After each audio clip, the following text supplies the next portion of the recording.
Hello, this is Joshua from Dynamite Studios, and today I bring you my review of Avengers Infinity War, a way better ending. It's weird, but I kind of watched Infinity War over the weekend, and I really enjoyed it. I thought it was 100 times better than Endgame. So, with that respect, I do bring you guys an Infinity War review, which is, well, it hasn't been a long time coming, but I've been wanting to do a review of this movie since I started my channel. It's a very Infinity War is a very interesting case study because it shouldn't be, but it's one of the best movies in the MCU. I feel it has the best CGI out of any movie. It has some of the best, probably some of the best. It's probably one of the funniest yet emotional movies in the MCU. It's two things I look for: emotional value mainly, but comedy is a very close second. Action being a third. If emotion can mix with action, it's perfect. Which is why I like the MCU so much. That's literally what the MCU is: action, comedy, and emotional. But this movie is almost perfect in every respect. There's just a few areas where I think it kind of fell flat. Um, and yeah, it's one of my favorite MCs in the MCU. So without further ado, let's get into characters.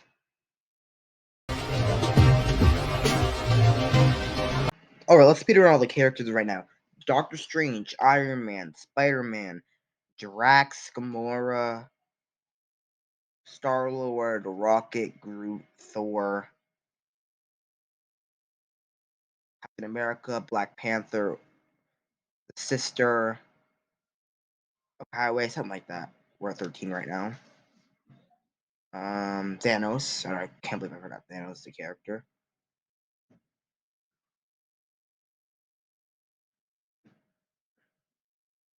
Hulk, Loki, Vision, Wanda, Falcon, Black Widow, Bucky. There's about 21 characters that I want to think of right now.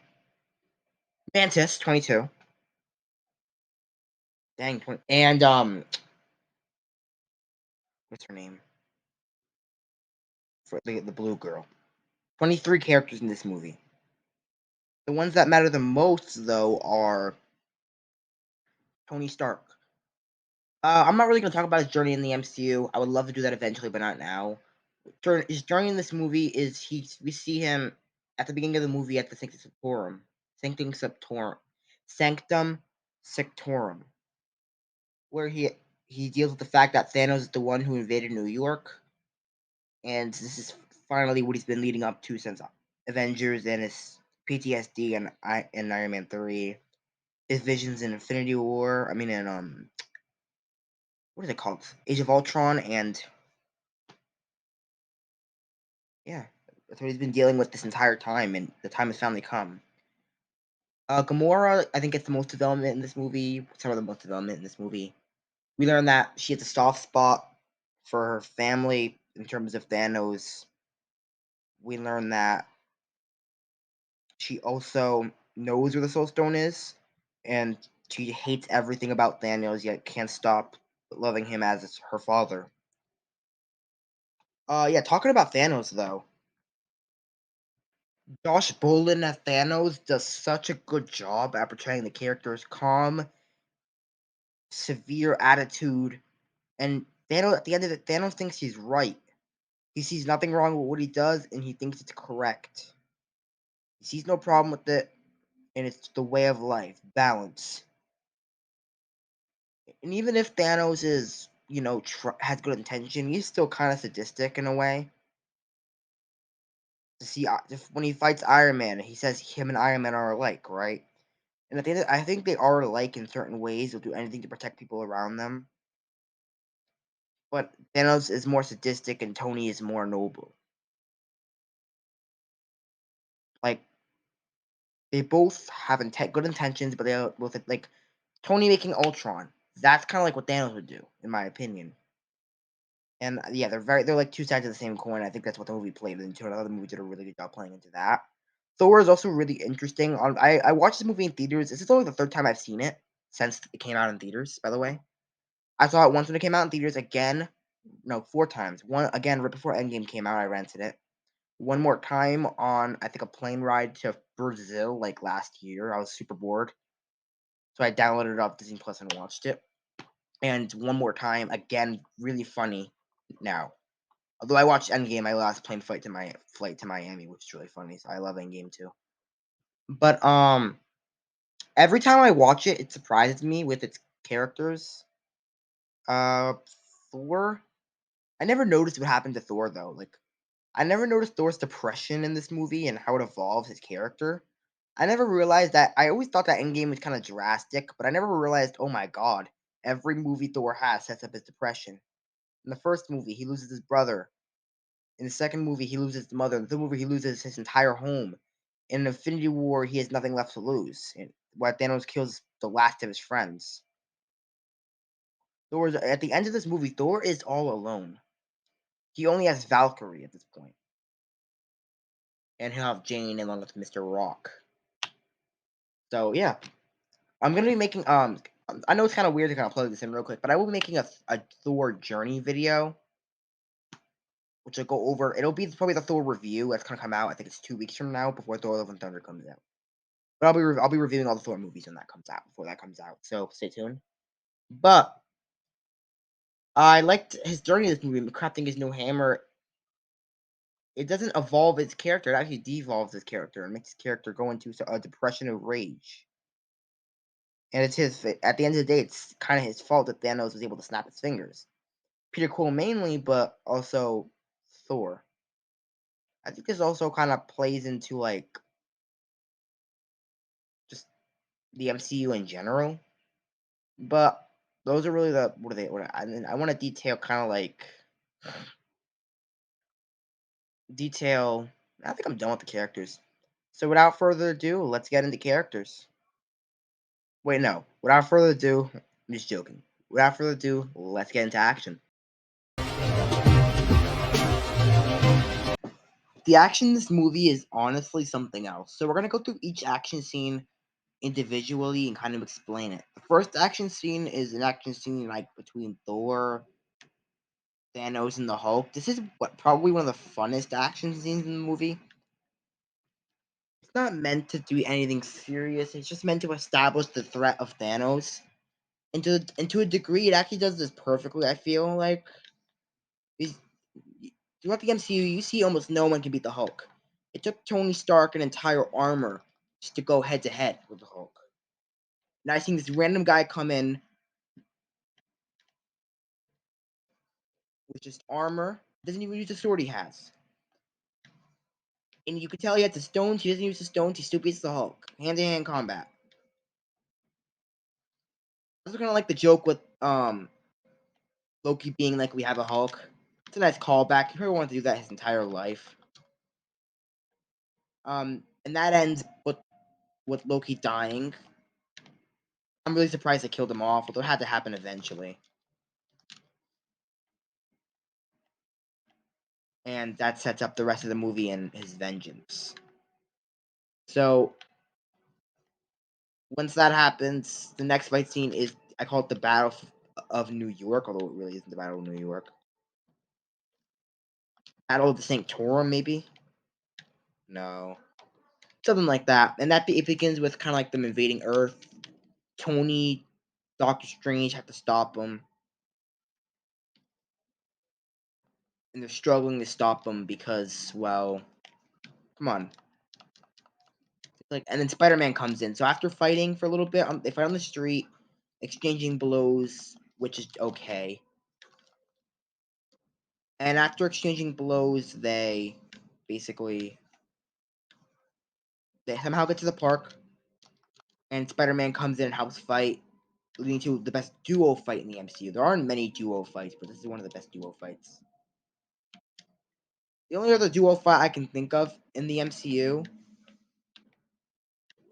I don't know, would be maybe Spider-Man and Mysterio against the Lava Guy.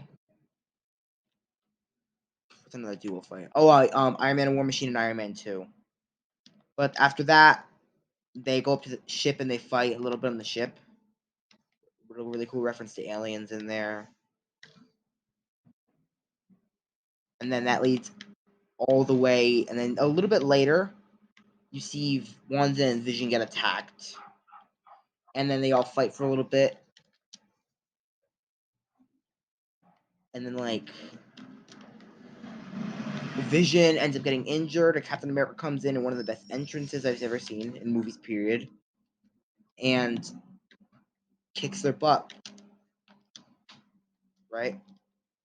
So these two fight scenes kind of go hand in hand because I thought I might as well talk to them in once because they're both basically hand in hand. These fight scenes are I love the New York fight scene and I don't like the Vision fight scene. The Vision fight scene is so short, and that's the only fight you get to see Glavis fight in. Glavis doesn't You don't really get to see Glavis's abilities in this movie. He just kind of gets destroyed immediately. Like I really wish they had showed his abilities, but the New York fight scene is one of the best. It's probably the third best in the movie. Of course, literally every fight scene in this movie is good. Just Vision one's the least good. After this, blah blah blah. I think the next fight scene they get to is Thanos on nowhere,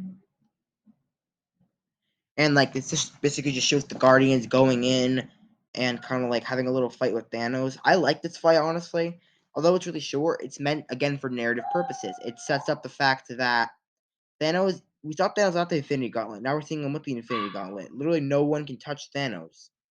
He can literally alter reality at the snap of his fingers.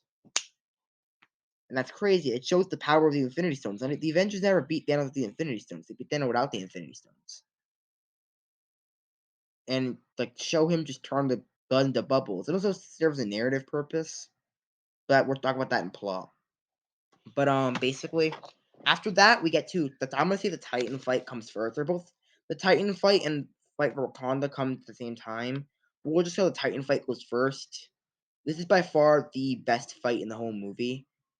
This fight I'm gonna detail. It begins with them seeing other realities they have, and then like this sets up the dramatic part of the fight where you realize that the Avengers have such a low chance of winning, and we know that we came into the movie knowing the Avengers aren't not going to win; they're going to lose. But this fight subverts your expectations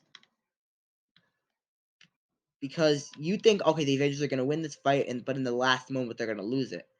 And for something that does happen, but it doesn't. Because at the end of the day, they do that does happen mid fight, but Thanos absolutely annihilates them once he catches wind of their plan. It begins, I think, with Iron Man dropping something on Thanos' head. Spider-Man comes in and tries to whip his hands down. Doctor Strange and Iron Man how to hold him down and then Mantis puts him to sleep with the Infinity, and then they try to take the Infinity Gauntlet off. Peter Quill acts like Peter Quill. The Infinity Gauntlet gets taken off, and now they have to fight Thanos without the power of he knows they're here. You have Doctor Strange making really cool illusions, and you have Iron Man using all his power for a drop of blood. Which is crazy to me. The fact that Doctor Strange didn't get a drop of blood, but Iron Man can is so unrealistic in my opinion. Like, no, you're not gonna get unless he cut you. I don't think he did cut. I think he used like a slamming ability, which I don't think you're gonna drop blood from that. This leads again into then Thanos gets the time stone to keep Tony alive, worst decision of his life. I don't know why he was doing that. He literally won. Why not? I think it's because he had respect for Tony. But like that, of course, details Thanos' um character traits and having respect for Tony Stark. After that, we get into the big fight of the movie, the final act, the Wakandan fight. This begins with just like lily-gallying, random fighting, War Machine destroying one of the funniest jokes in the movie with Rocket's arm. Before then, they have to open the shield to not let them get to Vision, and they have a massive fight here. This fight's kind of fuzzy in my mind, but if I remember correctly, they lose a lot, and then Thor comes in. No, then Wanda comes in to stop them from doing the wheels, and then that's how they get to Vision. But for now, they have a super cringy woman fight. Like you could do a woman fight without looking cringy, but they look like you can make a powerful woman in a movie without making it look cringy. I think Miss Marvel is actually a good example of this. It's not done yet, but from what I've seen, it's a good example. I think what's another movie that's a good example of this in the MCU? Ant-Man and the Wasp. The Wasp is super powerful. It's not like you don't need a big woman scene. we know she is just capable as Pym is. But no, they have to have a. Of course, it isn't that bad in this movie. It's 1,000 times worse in Endgame. Like it's so bad in Endgame, but it's better here. This leads then to Thor coming in, one of the best fight scenes in the entire movie. Then they have a whole fight for a while. Hulkbuster defeats Big Guy. Then they have a deleted scene where Hulk comes back. Although this doesn't happen. But then, yeah, at that point, the movie kind of takes a dark turn as Thor tries to beat Thanos but can't because he didn't aim for the head. Thanos snaps, and the movie's over. So the fights in this movie are so unique because they serve a narrative purpose. From WandaVision to Hulk and Thanos, it all serves a narrative purpose. Every fight, and like there's certain movies where the fights don't serve a narrative purpose in the MCU. A good example I like to give is no, not Avengers. Is Endgame, Captain America versus Captain America. Doesn't serve a narrative purpose. I mean, I kind of does, but at the same time, not as big as the narrative purposes as these fights do, which is kind of a random fight they put in there. It was funny, but it doesn't have to be there. Kind of like how every fight in this movie has to be there. They're all intertwined. That's kind of what the fight scenes are so good in this movie because they're all intertwined. So, yep, that's it. And without further ado, let's get into plot.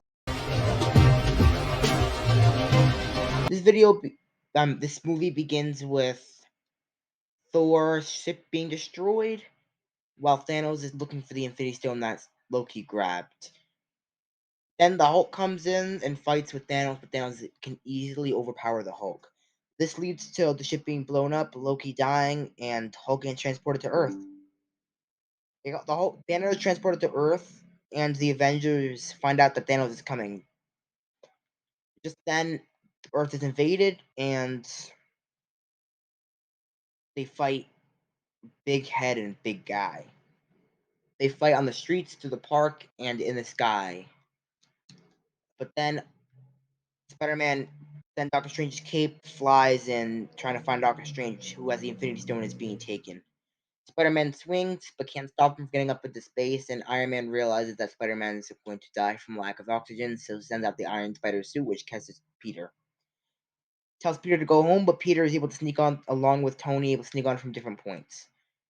This cuts immediately to, I think it cuts down to Wanda and Vision, as they're attacked by Black Order, who is looking for the Infinity Stones. Just then, Captain America comes to help, and they kick the butts of the Black Order. This leads straight into the Guardians being idiots, looking for a distress call, but they realize the distress call is Thor, who wants to kill Thanos for killing everyone around him. They head to a star to forge a Stormbreaker, while the Guardians head to nowhere to stop Thanos from getting the Reality Stone. It cuts back to Spider-Man and Iron Man, who have to save Doctor Strange by reenacting aliens, basically, and they save Doctor Strange and realize they have the advantage, so they're going to go straight to Thanos rather than run away. This leads back to Captain America. This leads back to. I think this leads back to the Guardians, who are going to nowhere and realize that they they're being tricked by an illusion to think Thanos is still interrogating the Collector. But just then, the reality is crumbling as Gamora thinks she kills Thanos, and Thanos reveals himself, takes Gamora, decimates the Guardians, and escapes. Just then, we have a scene with Gamora and Thanos as they talk about their childhood. Forgot to talk about the flashback Gamora had when she was a kid. But then they find out that Gamora's sister is being tortured for information. Gamora gives up the location of the Soul Stone, which leads them to go to Volmir, something Volmir. This cuts immediately back to the Captain America team as they're flying to no. This cuts back to the Thor team as the Thor team goes to. I think they head to the dying star and realize that the star is dead and Thanos chopped off his hands. This again leads back to the Guardians and Iron Man's team, which meet up and decide they're gonna fight Thanos themselves, which immediately leads back into Wakanda and Thor forging this thing, and then they come together. They fight Thanos, lose, and Doctor Strange, and they says that he'll give up the stone if Thanos doesn't kill Tony. Before then, Thanos kills Gamora, which means he only needs 1 stone left to complete all 6. He gets to Wakanda while where the Avengers are stopping the Blackwater from getting Vision, and Thor comes in and decimates the forces while we have the cringiest woman fight in history. Just then, Captain America stands against Thanos and loses, so does Falcon and Bucky. And then Wanda kills Vision, but then Thanos brings him back to life, and the, and the, Thor hits Thanos in the chest, but Thanos is able to survive this and snap his fingers, decimating half the universe in the snap of his fingers. Just then, everyone fades in front of our heroes, and that leads straight into Endgame. So, I like this movie. Honestly, I think its plot is very samey for the MCU. Act 1, the heroes learn about the villain. Act 2, the heroes go to the villains, and it seems like the villains are winning. Act 3, the heroes pull out, and the heroes win. Although in this movie, it has a little twist because the villains, rather than winning, they lose. It also facts tracks everything. Usually, a villain is just the end of Act 1, but now they introduce the villain as soon as the movie starts, which is different from most of the MCU, but still similar to some of it. I liked the plot of this movie. I feel like it wasn't creative, but it just pulled off what I don't think it could. It introduced the big bad and made it satisfying when the Avengers lose. So we know they're gonna lose, right? Let's immediately make it satisfying.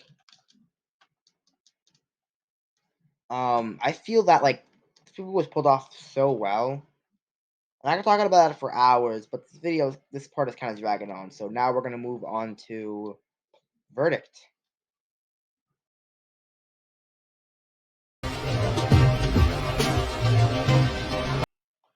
This movie is almost perfect. It does everything right. The only issues I have with it is Groot in the movie, along with Drax and how his character arc didn't really finish.